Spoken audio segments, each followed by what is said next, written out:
What is up, guys? Welcome back to my YouTube channel. Today we're gonna be reacting to James Bond No Time to Die pitch meeting by Screen Rant. I saw the movie twice already. I liked it. Let's see what they have to say.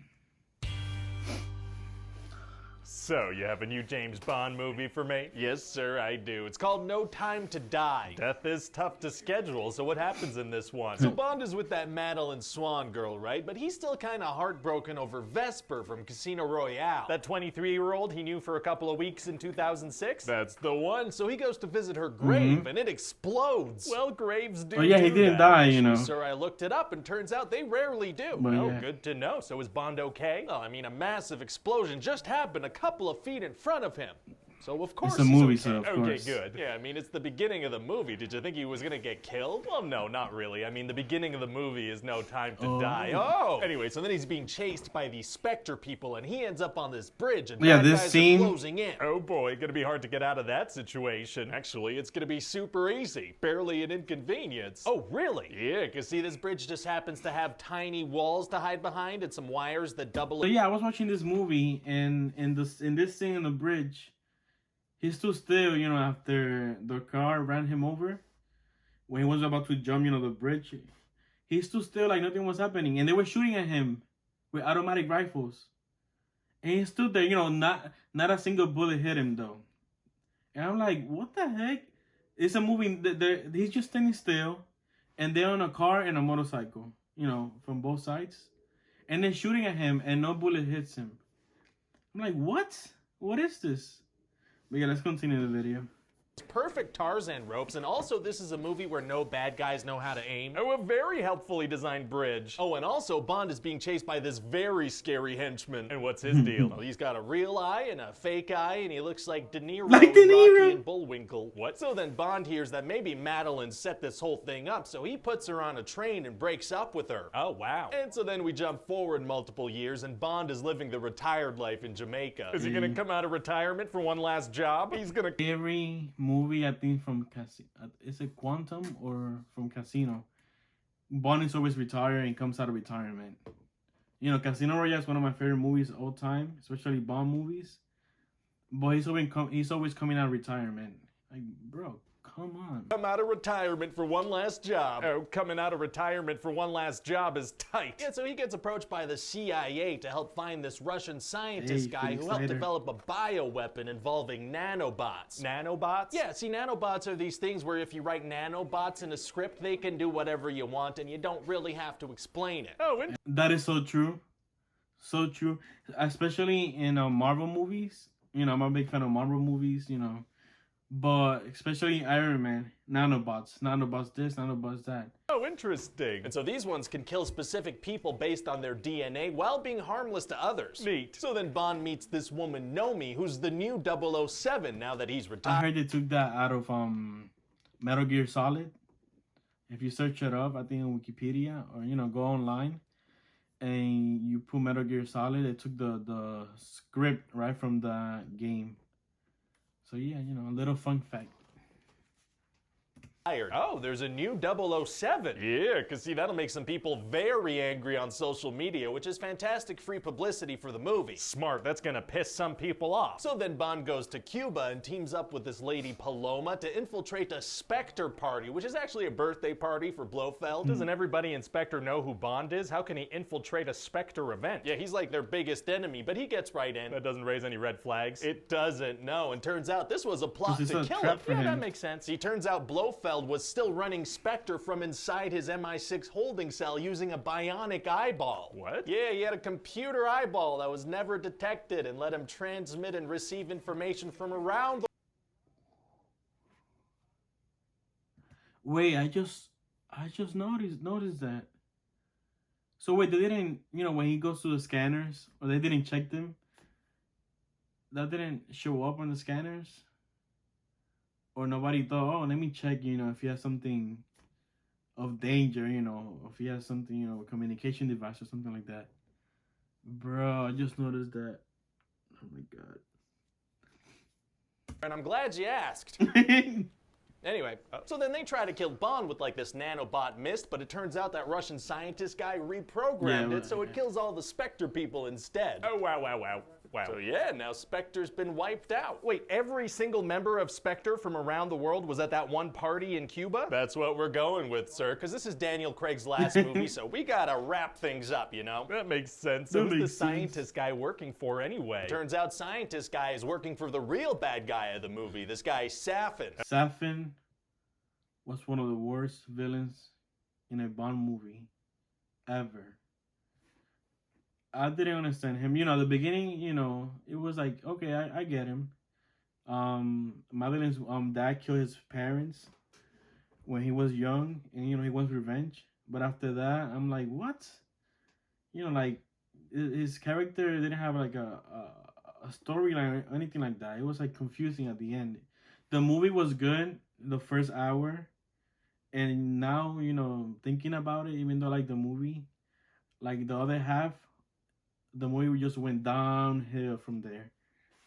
But yeah, you know, just keep on watching. Safin. Oh, and what's his deal? Well, his whole family was killed by Mr. White, Madeline's father, who, as you know, worked for Spectre. I definitely remember the specifics of the previous 4 movies, sure. So as revenge, Safin killed Madeline's mother when Madeline was just a kid. Very rude. And so now that Madeline is all grown up, they're the same age. What? And so Safin killed all those Spectre people as revenge for them having killed his family. All right, yeah, that motivation makes a lot of sense, but so he did it. He did what he wanted to do. Ah, see, no, because maybe he loves Madeline because he saved her life when she was a kid. Oh. But maybe not. Okay. But maybe he wants a family. But maybe not. Hey. But one thing's for sure, he definitely wants to commit genocide. Oh, my God, what? Why? Well, check this out. He's evil. Jeez, yeah, sounds that way. So then Bond goes to see Blofeld, who's being held in a comically slow-moving cage, and also Madeline is there. Oh, and Bond hasn't seen her in years? That's right, and so then Blofeld ends up dying just because Bond touched him. Oh. It turns out that Bond had those nanobots on him, and that killed Blofeld pretty much immediately and off screen. Yeah. Just like that, Blofeld is dead. Gotta wrap it up.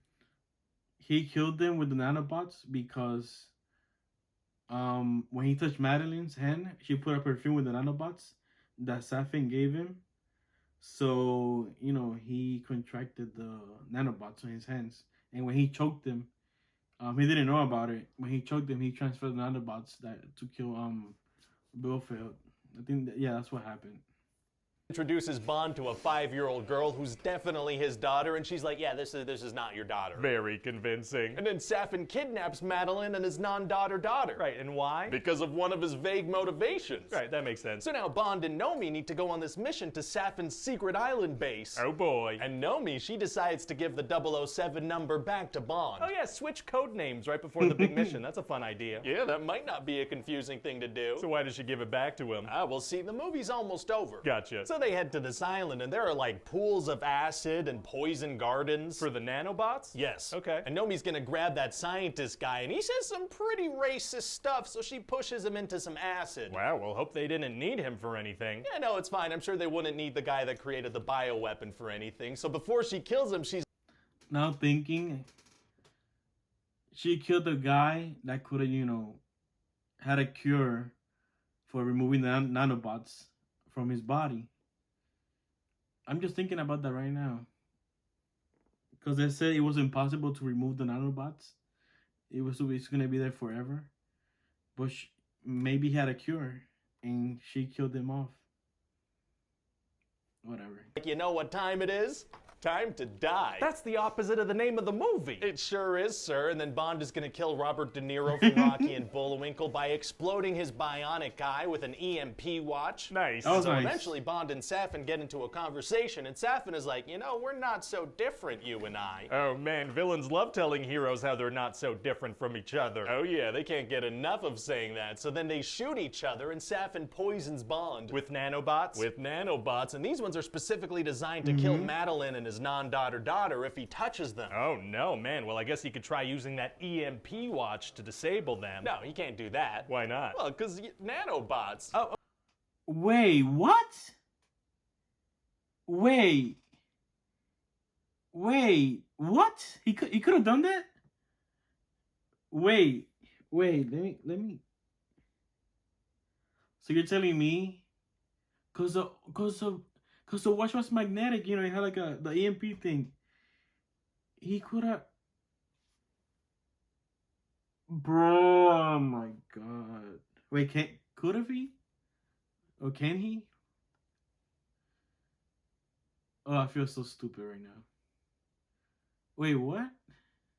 Whatever, let's continue. Okay. Oh, and also Safin was intending on launching this bioweapon and killing millions of people, so the good guys gotta blow up this island. Oh no. So Bond talks to Madeline, who's safe now, and she's like, oh yeah, by the way, I've decided to stop lying, and this is your daughter. Oh, so Bond does have a daughter. He does. That's very interesting. Right? It adds like a whole new dynamic to the character. Oh, well, actually, I meant it's interesting because, you know, his balls were absolutely destroyed in Casino Royale. Yeah. Oh, yeah, well, they still work. Yeah, sounds that way. So anyway, then Bond dies. That was my reaction when he died. What? I was he has to pissed like off. open some doors so the missiles can get in and blow up the island, and then he just kind of stands there and accepts his fate. He doesn't even try to get off the island? Well, no, because of the nanobots, he wouldn't even be able to touch Madeline or his daughters. I mean, that part, he opened the door, he was escaping, and then Safin shot him multiple times. And then he had to go back after killing Safin and open the doors again. And, you know, when he got out, it was already too late. Because me thinking, if he would have tried to escape, the message would have, you know, would have hit him. Oh, I don't know. But, yeah. I think he was like, you know what, this is my fate. I'm not going to make it regardless. So, let me die. I thought, with the first time watching it, that when he found out that he had a daughter, he was like, you know what? I'm out of here.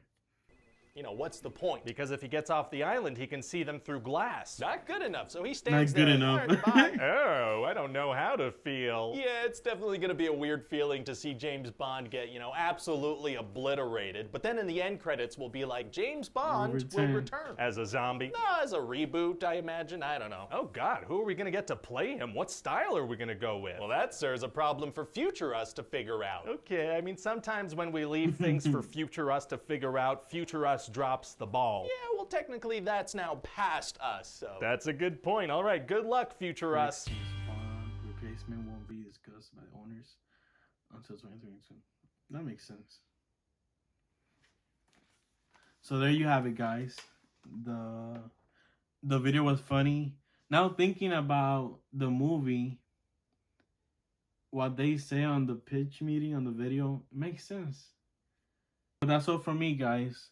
If you like the video, subscribe. If you like the movie, let me know in the comments below what you think of the movie. If you didn't like it, let me know as well what you think. What's your opinion on the movie? Let me know. This guy's Screen Rant, they have some good valid points, you know, on the pitch meeting. They're just making, you know, obvious statements that I didn't catch when watching the movie. And now I'm thinking about it, and the movie wasn't all that great. But yeah, let me know what you guys think in the comments. And that's all from me. Till next time. Peace.